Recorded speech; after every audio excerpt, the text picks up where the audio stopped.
नमस्कार, मैं हूं निकिता और आप देख रहे हैं सत्यहिंदी.com। चलिए एक नजर डालते हैं अब तक की सुर्खियों पर। उत्तराखंड विधानसभा में आज मंगलवार 6 फरवरी को यूनिफॉर्म सिविल कोड बिल पेश किया जाएगा। इसे देखते हुए सुबह से ही विधानसभा के बाहर सुरक्षा बढ़ा दी गई है। दरअसल सोमवार को इसे लेकर देहरादून में विरोध प्रदर्शन देखने को मिला था। उत्तराखंड सरकार के पूर्व राज्य मंत्री याकूब सिद्दीकी के नेतृत्व में प्रदर्शनकारियों ने विधानसभा की तरफ कूच किया था। वे यूनिफॉर्म सिविल कोड को वापस लेने की मांग कर रहे हैं, लेकिन इस बीच विधानसभा में इस बिल का पास होना तय माना जा रहा है और ऐसा इसीलिए क्योंकि उत्तराखंड की 70 सदस्यीय विधानसभा में बीजेपी के 47, कांग्रेस के 19 और 4 अन्य विधायक हैं। वहीं अगर यह विधेयक कानून बनता है तो उत्तराखंड यूनिफॉर्म सिविल कोड लागू करने वाला देश का दूसरा राज्य बन जाएगा। कांग्रेस की भारत जोड़ो न्याय यात्रा का आज 22वां दिन है। राहुल गांधी के नेतृत्व में जारी है यात्रा इस समय झारखंड में मौजूद है। आज मंगलवार 6 फरवरी को यात्रा की शुरुआत शहीद भगत सिंह चौक खूंटी से की गई। वहीं इससे पहले रांची में एक जनसभा को संबोधित करते हुए राहुल गांधी ने प्रधानमंत्री मोदी पर जमकर निशाना साधा। कांग्रेस नेता ने कहा कि जब देश में जाति जनगणना की मांग हो रही थी, ओबीसी और दलित लोगों को उनके अधिकार देने की बात की जा रही थी, तो पीएम ने कहा कि कोई जाति नहीं होती, लेकिन जब चुनाव आया तो कहने लगे कि वो ओबीसी हैं। राहुल ने कहा कि देश में कम से कम 50% पिछड़े वर्ग के लोग होंगे, 8% आदिवासी और 15% दलित, लेकिन फिर भी बड़ी कंपनियों में पदों पर उनकी कोई भागीदारी नहीं है। कांग्रेस नेता ने कहा कि इसीलिए इंडिया गठबंधन की सरकार बनी तो देश में हम सबसे पहले जाति जनगणना कराएंगे और आरक्षण पर 50% की सीमा को हटा देंगे। उन्होंने कहा कि दलितों और आदिवासियों को मिले आरक्षण में कोई कमी नहीं आएगी। मैं गारंटी देता हूं कि समाज के पिछड़े वर्ग को उनका अधिकार, सामाजिक और आर्थिक न्याय मिलेगा। कांग्रेस और आम आदमी पार्टी ने चंडीगढ़ में हुए मेयर चुनाव में धांधली का आरोप लगाते हुए सुप्रीम कोर्ट का रुख किया था। वहीं सुप्रीम कोर्ट ने मामले पर सुनवाई के दौरान सख्त टिप्पणी करते हुए इसे लोकतंत्र की हत्या बताया है और अब सुप्रीम कोर्ट की टिप्पणी को लेकर प्रियंका गांधी ने बीजेपी को निशाने पर लिया है। उन्होंने कहा कि यह टिप्पणी दिखाती है कि चंडीगढ़ मेयर चुनाव में किस तरह लोकतंत्र की हत्या की गई। बीजेपी जनता की आवाज दबाने के लिए लोकतंत्र को कुचल रही है। यह अब देश की जनता के सामने है, जनता ही इसका उचित जवाब देगी। बता दें कि इस चुनाव में बीजेपी के उम्मीदवार मनोज सोनकर की जीत हुई थी। वहीं आम आदमी पार्टी और कांग्रेस ने इस चुनाव में साझा उम्मीदवार उतारा था, लेकिन मतों की गिनती के वक्त 8 मतों को अवैध करार दिया गया और ये सारे मत कांग्रेस और आम आदमी पार्टी के नेताओं के थे। बिहार कांग्रेस के 16 विधायकों को हैदराबाद भेजा गया है। मीडिया रिपोर्ट्स के मुताबिक 12 फरवरी को बिहार की नीतीश कुमार सरकार का फ्लोर टेस्ट होना है। ऐसे में कहा जा रहा है कि विधायकों की खरीद फरोख्त की आशंका के चलते कांग्रेस ने अपने 16 विधायकों को कल सोमवार को हैदराबाद भेजा है। वहीं मामले पर टिप्पणी करते हुए राज्य के उप मुख्यमंत्री सम्राट चौधरी ने कहा कि उन्हें कहीं जाने की जरूरत नहीं है। मैं स्वागत करता हूं कि सब बिहार वापस आएं। समाचार एजेंसी पीटीआई से बातचीत के दौरान उन्होंने कहा कि कांग्रेस पार्टी से ये पूछिए कि सरकार बचाने के लिए आपके वोट की जरूरत कहाँ है। जेडीयू और बीजेपी मिलाकर 123 विधायक हैं। हिंदुस्तानी आवाम मोर्चा के 4 विधायक हमारे हैं। चौधरी ने कहा कि तोड़ने का प्रयास तो वो लोग कर सकते हैं, हम ऐसा क्यों करेंगे। हमारी एब्सोल्यूट सरकार है, उन्हें कहीं जाने की जरूरत नहीं है। मैं स्वागत करता हूँ कि सब बिहार आएं। प्रधानमंत्री मोदी ने कल 5 फरवरी को लोकसभा में राष्ट्रपति के अभिभाषण को लेकर धन्यवाद प्रस्ताव पर चर्चा का जवाब दिया।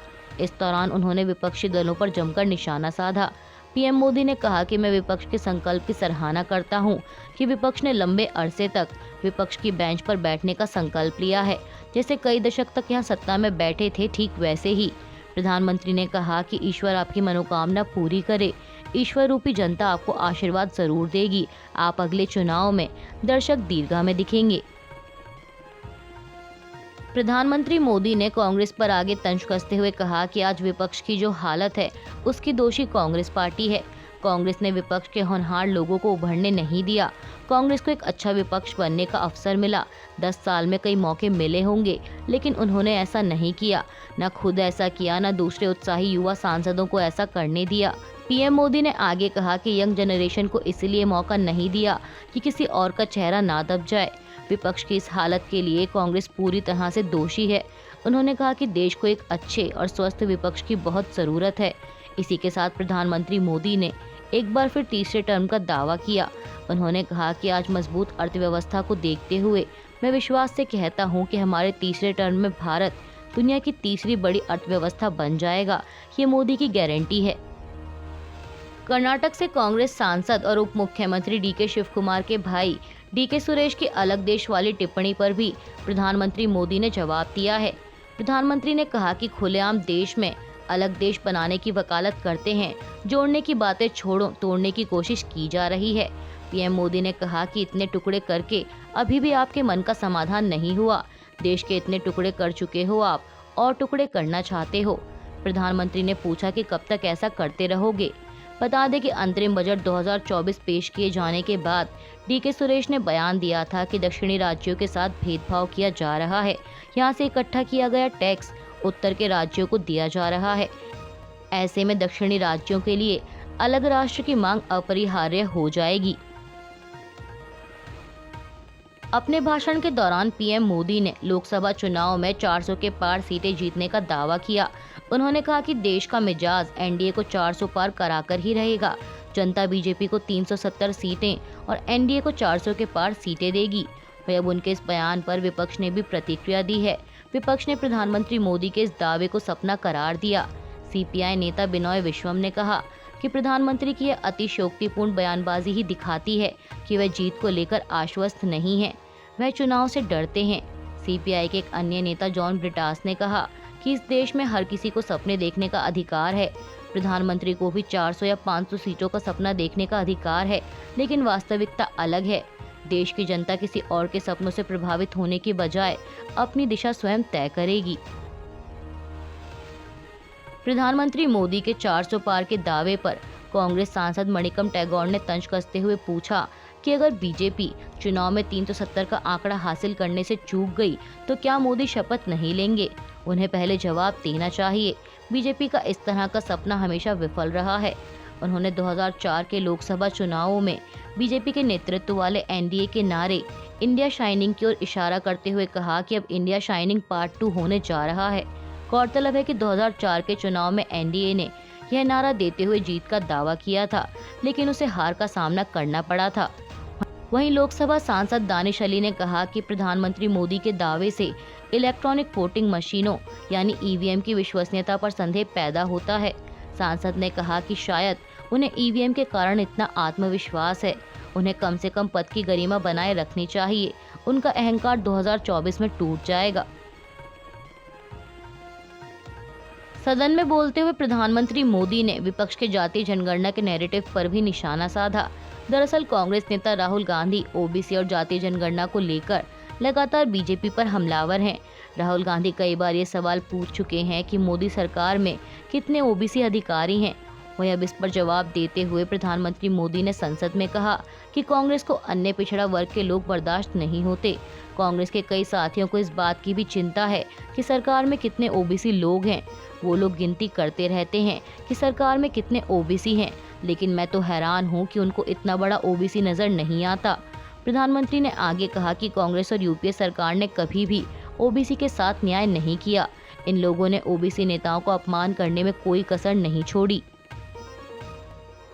प्रधानमंत्री मोदी के इतना बड़ा ओबीसी वाले बयान पर कांग्रेस नेता राहुल गांधी ने प्रतिक्रिया दी है। उन्होंने एक्स पर लिखा कि प्रधानमंत्री इस बीच अक्सर कह रहे थे कि देश में सिर्फ 2 जातियां हैं, अमीर और गरीब, मगर आज संसद में उन्होंने खुद को सबसे बड़ा ओबीसी बताया। राहुल गांधी ने कहा कि किसी को छोटा और किसी को बड़ा समझने की इस मानसिकता को बदलना जरूरी है। उन्होंने कहा कि ओबीसी हो, दलित हो या आदिवासी, बिना गिनती के उन्हें आर्थिक और सामाजिक न्याय नहीं दिलाया जा सकता। कांग्रेस नेता ने कहा कि मोदी जी इधर उधर की इतनी बातें करते हैं तो गिनती से क्यों डरते हैं। अयोध्या में हुई राम मंदिर प्राण प्रतिष्ठा पर इंडियन यूनियन मुस्लिम लीग के चेयरमैन सादिक अली शिहाब थंगल ने अपने एक बयान में कहा था कि राम मंदिर के खिलाफ विरोध करने की कोई ज़रूरत नहीं है। ये मंदिर देश के बहुसंख्यकों की ज़रूरत थी। उन्होंने कहा कि मुस्लिम समुदाय को इस मुद्दे पर उलझने की बजाय भविष्य के बारे में सोचना चाहिए। अब उनके इस बयान पर केरल विधानसभा में विपक्ष के नेता वी सतीशन ने प्रतिक्रिया दी है। कांग्रेस नेता ने कहा कि थंगल ने बहुत ही संतुलित बयान दिया है। हमें राज्य में अलग अलग धर्मों के बीच शांतिपूर्ण सह अस्तित्व की जरूरत है। मैं उनके बयान की सराहना करता हूँ। दिल्ली के मुख्यमंत्री अरविंद केजरीवाल ने किन्नर और ट्रांसजेंडर समाज के लिए बड़ा फैसला लिया है। उन्होंने कल सोमवार को जानकारी दी कि किन्नर समाज के लोगों को दिल्ली की बसों के अंदर फ्री सफर का इंतजाम किया जाएगा, जैसे हम महिलाओं को फ्री सफर देते हैं। फैसले को अमल में लाए जाने के सवाल पर केजरीवाल ने कहा कि अब इस फैसले को अगले कुछ दिनों में कैबिनेट में लाया जाएगा और जब वहां से फैसला नोटिफाई हो जाएगा तो ये सुविधा जल्द से जल्द चालू हो जाएगी। कोशिश करेंगे कि अगले कुछ हफ्तों के अंदर इसे लागू करवा दें। मुख्यमंत्री ने आगे तमाम राजनीतिक दलों पर निशाना साधते हुए कहा कि किन्नर समाज को आज तक सभी की ओर से उपेक्षा का सामना करना पड़ा है।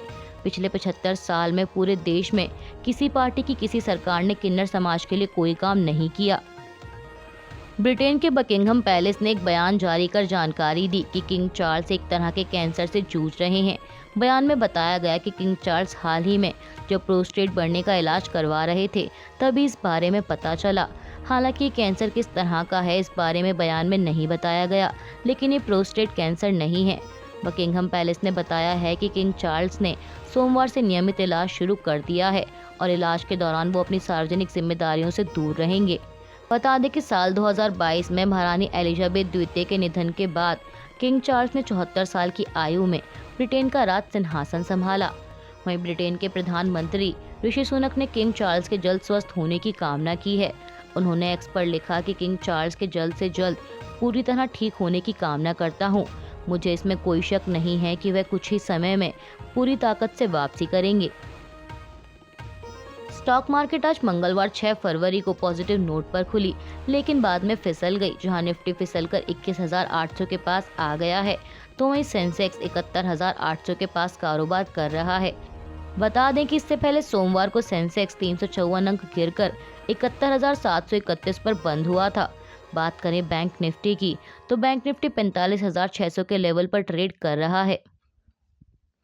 अभी के लिए बस इतना ही। बाकी की खबरों के लिए जुड़े रहिए सत्यहिंदी.com के साथ।